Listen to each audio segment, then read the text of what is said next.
કોઈ પણ પ્રવૃત્તિ કે કોઈ પણ પ્રોજેક્ટ કરીએ, કદાચ એ પ્રોજેક્ટની સફળતા થોડીક ઓછી મળે તો ચાલે, અંદરો અંદરનો સંપ, સુરતભાવ અને એકતા તૂટવા ના જોઈએ.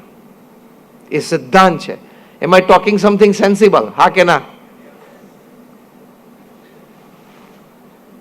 કારણ કે એ હશે તો બીજા 10 પ્રોજેક્ટ થશે. એ સમ સુરત ભાવ એકતા ન તૂટે એની માટે સેવા ભાવનામાં હંમેશા યાદ રાખવાનું, marry the chair not the person. ખુરશી જોડે લગ્ન કરવાના, વ્યક્તિ સાથે નહીં. Marry the chair not the person. હું જે સંસ્થામાં સભ્ય છું, આપણે બધાની વાત કરીએ છીએ, આપણે આ વિચારવાનું છે કે હું આ સંસ્થામાં એક સભ્ય છું, હું સેવક તરીકે જોડાયો છું.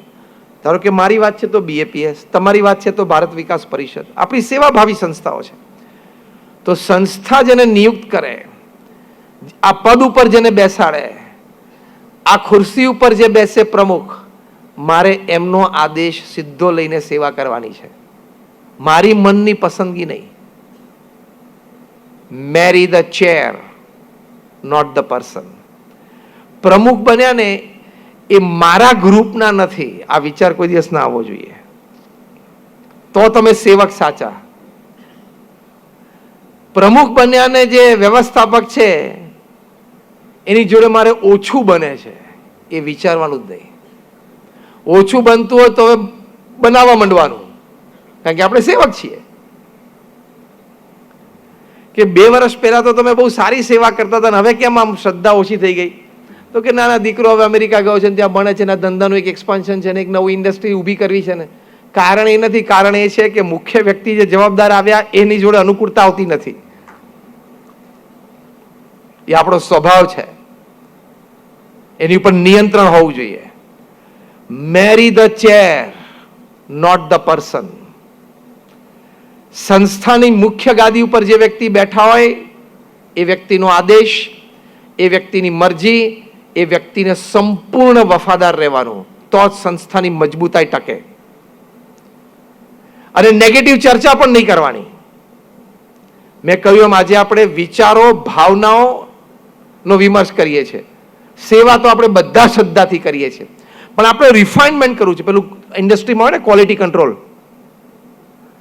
તમારે ક્વોલિટી દિન પ્રતિદિન વધારવી પડે, સારી કરવી પડે. એમ આપણે બધા વિચાર વિમર્શ માટે ભેગા થઈ આપણે આપણી ક્વોલિટી, સેવાની ક્વોલિટી વધારે સારી કરવી છે. એટલે પ્રમુખ સ્વામી મહારાજ 4 સૂત્રો કહેતા કે સેવા કેવી રીતે કરવી, એમના વિશાળ અનુભવ પરથી. કારણ કે પ્રમુખ સ્વામી મહારાજે એકલા હાથે 1300 સંસ્થાઓનું નિર્માણ કર્યું. બીજી ભાષામાં કહું તો 1300 જમીનો ઉપર 1300 સંસ્થાઓ ઊભી કરી. તમે અમદાવાદના સૌથી મોટા કોઈ બિલ્ડર હોય, અમદાવાદના નહીં, ગુજરાત અને ભારતના લેજો. અમે હૈદરાબાદ ગયેલા ત્યારે ભારતના બધા બિલ્ડર્સ ભેગા થયેલા. તો મેં એમને પહેલો પ્રશ્ન પૂછ્યો, is anybody sitting here who has done 1300 projects in his life? તો કે નો. Anybody sitting here who has seen 1300 lands purposefully? તો કે નો. આંખથી 1300 જમીનો ખાલી જોયો હોય ને, આંગળી ઊંચી કરો કે અમે અહીંથી ગામડે જતા ડાફોડિયા મારતા ખેતરો જોઈ, એ રીતે નહીં. હા, પર્પસફુલી કે આ જમીનની ડિટેલ જરા શોધો ને, કંઈક કાગળિયા જુઓ ને, કંઈક હોય તો આપણે કંઈક પ્રોજેક્ટ કરીએ, એવા પર્પસથી તમે જમીન ઉપર પગ મૂક્યો, જોયો, એ હાથ ઊંચી કરો. કોઈએ ના કર્યું. પ્રમુખ સ્વામી મહારાજે 1300 જમીનો ઉપર 1300 પ્રોજેક્ટ પૂરા કર્યા. અને આ non commercial, non residential project સેવા ભાવનાથી. આ હું એટલા માટે કહું છું, પ્રેરણા માટે. આપણા બધામાં પણ ભગવાને ખૂબ શક્તિ મૂકી છે. સ્વામી વિવેકાનંદજીનો ફોટો આપણે અહીંયા મૂક્યો છે. આદરપૂર્વક આપણે એમના દર્શન કરીએ છીએ અને એમનામાંથી પ્રેરણા લઈએ છીએ. આ બાબતે સ્વામી વિવેકાનંદજી બોલેલા કે each soul is potentially divine. દરેક આત્મામાં ભગવાને અનંત શક્તિ મૂકી છે. આપણે પણ ધારીએ તો આવી અનંત શક્તિ, અનંત ઉર્જા હૃદયમાંથી બહાર કાઢી શકીએ છીએ. પ્રમુખ સ્વામી મહારાજે કાઢી તો કરી શક્યા. He did it. એક સંસ્થા ચલાવી હોય તો સાંજ પડે શું થાય છે ખબર તો પડે છે ને આપણને. 1300 સંસ્થાઓ એટલે શું? ત્યાંનું વ્યવસ્થા તંત્ર ગોઠવવું. અને 1300 સંસ્થા એટલે દુનિયાના 60 દેશોમાં ફેલાયેલી. એનું નિયંત્રણ તંત્ર ગોઠવવું, એની મેનેજમેન્ટ એડમિનિસ્ટ્રેટિવ સિસ્ટમ ગોઠવવી, દરેક સંસ્થાનું લોકલ બોર્ડ અને લોકલ ટ્રસ્ટીઓ ગોઠવવા, આ સામાન્ય વાત નથી. અને સિસ્ટમ કે આટલું લોકલી કરી શકાય, આનાથી વિશેષ કંઈક વાત હોય તો તમારે સેન્ટ્રલ કમિટીને પૂછવું. આખી એક તંત્ર ઊભું કરવાનું ને, અને તંત્ર પાછું સફળતાપૂર્વક ચલાવવાનું, અને એ લાંબા સમય સુધી ચાલે એવી મજબૂતાઈ આપવાની. આજે પ્રમુખ સ્વામી મહારાજ ધામમાં પધાર્યા એને 10 વર્ષ થયા. આજે પણ એમને સ્થાપેલી 1300 સંસ્થાઓ સવાઈ કામ કરે છે. એ એમણે મજબૂતાઈ મૂકી. એ મજબૂતાઈ કેવી રીતે આવી? આવા સદગુણોથી. સેવામાં શ્રદ્ધા એક મોટી વાત છે, અગેન આઈ એમ રિપીટિંગ, પણ આવા વિચારો અને ભાવનાઓ. તો પ્રમુખ સ્વામી મહારાજે આ સેવાઓ કરી એની પાછળ એ 4 મુદ્દા પોતાના અનુભવ પરથી કહેતા કે સેવા કેવી રીતે કરવી. તો એ પોતે કહેતા, માથે બરફ મૂકીને, મનગમતું મૂકીને, હક દાવો મૂકીને શરીરને ઘસી નાખવું. આ 4 મુદ્દા એ પોતે બોલતા. પહેલો મુદ્દો શું? માથે બરફ મૂકીને ધીરજ રાખીને કર્યા કરવું, શ્રદ્ધા રાખીને કર્યા કરવું, તો થશે જ. બીજું, પહેલું માથે બરફ મૂકીને, બીજું મનગમતું મૂકીને, મને આ જ સેવા ફાવશે, મને આ વ્યક્તિ સાથે જ ફાવશે, મને આ જ અનુકૂળ આવશે, એવું નહીં.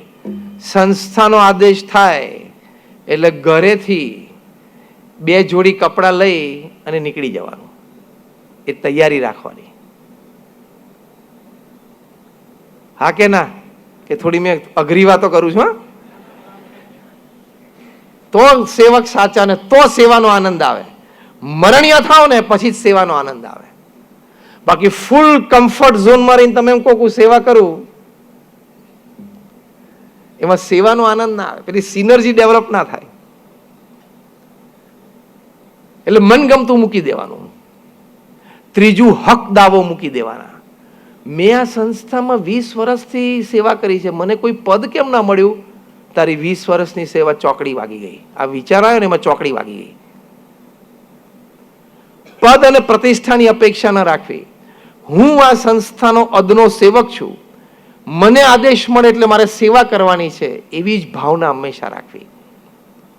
એ વિચાર જ દ્રઢ કરવો. કોઈ દિવસ પદ પ્રતિષ્ઠા હા મળ્યા, અને સમયાંતરે બધાને વ્યવસ્થા પ્રમાણે મળે જ છે, પણ એની ઈચ્છા, એની પ્રબળ ઈચ્છા અને એના કરતા પણ આગળ એની માટેના પ્રયત્નો એ કોઈ દિવસ ના કરવા. ખુરશી ઉપર બેસવાનો પ્રયત્ન આપણે ન કરવો. લોકો આપણને એના ખભા ઉપર બેસાડીને ખુરશી ઉપર બેસાડે ને એવી સેવા કરવી. એટલે અગેન ખુરશી ઉપર બેસવા માટેની અપેક્ષા સહિત સેવાની વાત નથી. આ તો હું એક તમે સેવાથી આવું એક વાતાવરણ ઊભું કરી શકો છો એની વાત કરું છું. લોકોના હૃદયમાં પહેલા સ્થાન મેળવવાનું. લોકો તમને ખભે ઉચકીને બેસાડશે, તમે શું કામ ખુરશીની સામે જોવો છો? એવી સેવા ભાવના રાખવાની. એને અપેક્ષાએ રહિત અને નિસ્વાર્થ સેવા કહેવાય. only that can produce a result. Rest nothing produces a result. બાકી બધી પ્રવૃત્તિ કહેવાય, સેવા ના કહેવાય. આ બેમાં ફેર છે. જેમ મજૂરી અને કામમાં ફેર છે ને, એમ પ્રવૃત્તિ અને સેવા બે શબ્દોમાં ફેર છે. તમે સેવા કરતા કરતા પણ જો આવા બધા વિચારો અને ભાવનાઓ ન રાખો તો એક જાતનું કામ જ થયું, પ્રવૃત્તિ જ થઈ. પણ આવા શુભ વિચારો, સદભાવના એ આપણે હૃદયમાં રાખીએ તો એ સેવા બને. ટુ સર્વ ઇઝ લાઈફ. તો તમને આ એટલે આપણને બધાને તો સેવાનો આપણને આનંદ આવે. એટલે હક દાવો મૂકી દેવાનો.